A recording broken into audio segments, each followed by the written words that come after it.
ایک بہت بڑا گناہ بدنگاہی کا گناہ ہے. آپ کو پتہ ہے ہمارے ملک کے اندر بدکاری، زنا اور بے حیائی کی شرح کتنی بڑھتی جا رہی ہے، کس قدر بڑھتی جا رہی ہے. وہ لوگ جو نکاح کر لیتے ہیں وہ بھی اپنی نگاہوں کو، میں اکثر کہتا ہوں، حضور نے فرمایا نکاح آدھا ایمان ہے. جس نے نکاح کر لیا اس کا ایمان مکمل ہو گیا. تو جو نکاح کے بعد بھی باز نہ آیا، میں اس کو بے ایمان نہیں کہتا، لیکن نبی پاک نے فرمایا جو نکاح کر لے اس کا ایمان، بولیے ایمان محفوظ ہو گیا، اس کا ایمان، سارے بولیے ایمان.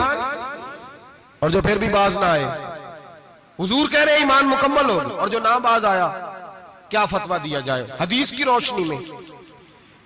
میرے نبی پاک کی بارگاہ میں عورتیں آئیں توبہ کرنے، بیعت کرنے، مسلمان ہونے. تو حضور بیعت لیتے وقت فرمانے لگے میرے ساتھ وعدہ کرو، جھوٹ نہیں بولو گی، غیبت نہیں کرو گی، زنا نہیں کرو. ایک عورت بول پڑی، کہنے لگی یا رسول اللہ صلی اللہ علیہ وسلم میں مسلمان تو نہیں پر خاندانی ہوں، میرے گھر والوں کے ذہن میں بھی کبھی زنا کا خیال نہیں آیا.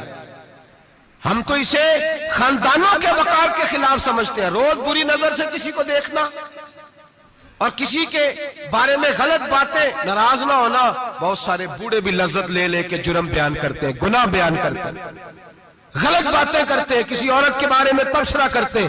کیا سمجھتے ہیں مرد اور عورت معاذ اللہ تعالیٰ ایک کمرے میں جا کے بدکاری کرے تو وہی زنا ہے؟ میری طرف دیکھیے اور جھانک کر کے سنیے کیا عرض کر رہا ہوں، ادھر دیکھیں میری طرف. نبی پاک صلی اللہ علیہ وسلم نے فرمایا زنا زبان کا بھی ہوتا ہے، زنا کان کا بھی ہوتا ہے، زنا آنکھ کا بھی ہوتا ہے. حضور کس طرح؟ فرمایا جس نے گند دیکھا اس نے آنکھ کا زنا کیا، جس نے لذت لے کے سنا چپ نہیں کرایا، پوری بات سنی، وہ بھی زانی ہے. اور جس نے گندی بات بولی وہ منہ کا زانی ہے، جس نے گند سوچا وہ دماغ کا زانی ہے. اور زانی کو سب سے پہلی سزا اللہ یہ دیتا ہے کہ سجدے کی لذت چھین لیتا ہے، عبادت کا سرور چھین لیتا ہے، اس کا نماز میں دل نہیں لگتا. قرآن میں سب سے پہلی سزا اسے اللہ اپنے دروازے سے دور کر دیتا ہے. بھائیو آج ہمارے سجدے بے کیف ہیں، آج لوگ غلط جگہ پہ گھنٹوں بیٹھے رہتے ہیں. مسجدوں میں لوگوں کے دلوں کو گھبراہٹ ہوتی ہے، لوگ بھاگتے ہیں. میرے نبی پاک نے فرمایا تو نظر کو پاک کر لے، اللہ تیری عبادت میں لذت پیدا فرما دے گا. میرے بھائی یاد رکھ لیں اور سن لیں، سب سے کمزور آدمی وہ ہے جس کا ذہن پاک نہیں، سب سے کمزور آدمی وہ ہے جو کردار کا غلط ہے. ایک بات میں نے پڑھی، اب یقین کریں میرا دل کرے کہ میں آگ لگا دوں اس عنوان کو جس پہ گندگی لکھی جاتی ہے، ان اخباروں کو، ان چیزوں کو جس پہ گند لوگوں کے دلوں میں. وہ انڈیا کی ایک وزیر اعظم عورت گزری تو کسی نے اس سے کہا کہ پاکستان نے تو تمہیں شکست دی ہے، تم جیت نہیں سکے بڑا ملک ہو کے.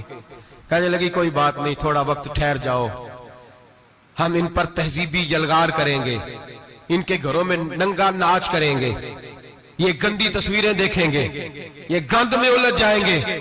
اور جو قوم گند میں الجھ جایا کرتی ہے وہ پھر کسی سے لڑنے کی طاقت نہیں رکھتی، اس کے اندر ڈٹ جانے کی ہمت نہیں ہوتی، اس کی غیرت کے جنازے نکل جاتے. دل کرتا ہے جل جائے وہ جل جائے جہاں سے برائی پھیلتی، تباہ ہو جائے وہ علاقے جہاں سے گند ہوتا ہے. لوگ گند کی کمائی کھاتے ہیں، گند کی ایکٹروں کے ساتھ کھڑے ہو کے فوٹویں کھچاتے ہیں اور گناہ پہ فخر کرتے ہیں. اور گندے لوگ کہتے ہیں اللہ کا فضل ہے ہم گند پھیلا رہے ہیں، ثم معاذ اللہ. لوگ گناہ پہ فخر کرتے ہیں چوکوں چوراہوں میں. محمد بن قاسم آئے ہندوستان پہ راجہ دہر کے مقابلے میں، نوجوان میری طرف دیکھیں اور صحیح ہو کے بیٹھے، خاصے صحیح ہو کے بیٹھے، تقریر نہیں کر رہا، جذبات کا، میرے جذبات سنیں، دل کے پھپولے جل رہے ہیں حسینے کے داغ سے. اللہ کی قسم روح کی گہرائی سے بات کر رہا ہوں، وہ بات کر رہا ہوں جو سینہ کہہ رہا ہے کہ پھٹ جائے اور کہنا نہ پڑے. قرآن و حدیث پڑھتے ہیں اور پھر اپنا حال دیکھتے ہیں تو لگتا یہ ہے کہ عذاب قریب آ گیا ہے، لگتا ہے زمین پھٹنے والی ہے، آسمان گرنے والا، لگتا ہے قریب آ گیا ہے سارا کچھ. سمجھے کیا عرض کر یہ بات اگر آپ سمجھ گئے تو قیمت وصول ہو گئی. اس کو سمجھ گئے تو سمجھ لیں آپ کے مزاج کے اندر اللہ نے تبدیلی پیدا کر دی. محمد بن قاسم 18 سال کا جوان، ایک عورت کی عزت پر راجہ دہر ہندو نے حملہ کیا، محمد بن قاسم بچانے آئے. جب ہندوستان آئے فوج تھوڑی تھی، علاقہ تھوڑا تھا، راجہ دہر کی فوج بہت زیادہ، اور پھر اپنا عرب چھوڑ کے یہاں آ کے ہندوستان میں اس کے علاقے میں اس پہ حملہ کرنا، حالات خراب تھے۔ محمد بن قاسم پریشان ہے۔ ایک بزرگ نے دیکھا، کہنے لگے پریشان کیوں ہو؟ کہنے لگا سوچتا ہوں علاقہ بھی اس کا، فوج بھی اس کی، میرے فوجیوں کو تو رستوں کا بھی نہیں پتا، کیسے جنگ کریں گے، کدھر سے آئیں گے، اور پھر ہمیں زبان بھی نہیں آتی، کیسے کام ہوگا، ڈر رہا ہوں۔ 2-4 دن گزرے تو محمد بن قاسم اشاش بشاش ہو گئے۔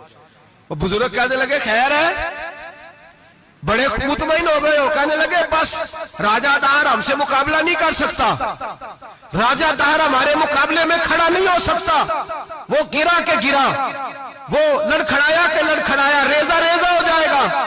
کہا آپ کو کیسے خوشخبری مل گئی؟ کہنے لگے مجھے پتا چلا ہے کہ راجہ دہر ذہن کا گندا ہے، وہ تو چچا کی بیٹی کو نہیں چھوڑتا، ماموں کی بیٹی کو نہیں چھوڑتا، خالہ کی بیٹی کو گندی نظر سے دیکھتا ہے۔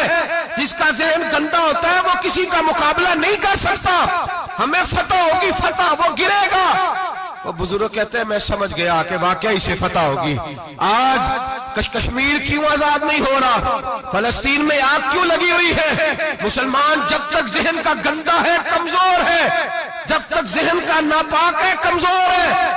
حضرت سعد بن ابی وقاص رضی اللہ تعالیٰ عنہ فرمایا کرتے تھے اللہ مسلمان کی مدد اتنی دیر تک کرتا رہتا ہے جتنی دیر تک مسلمان کا ذہن صاف رہتا ہے۔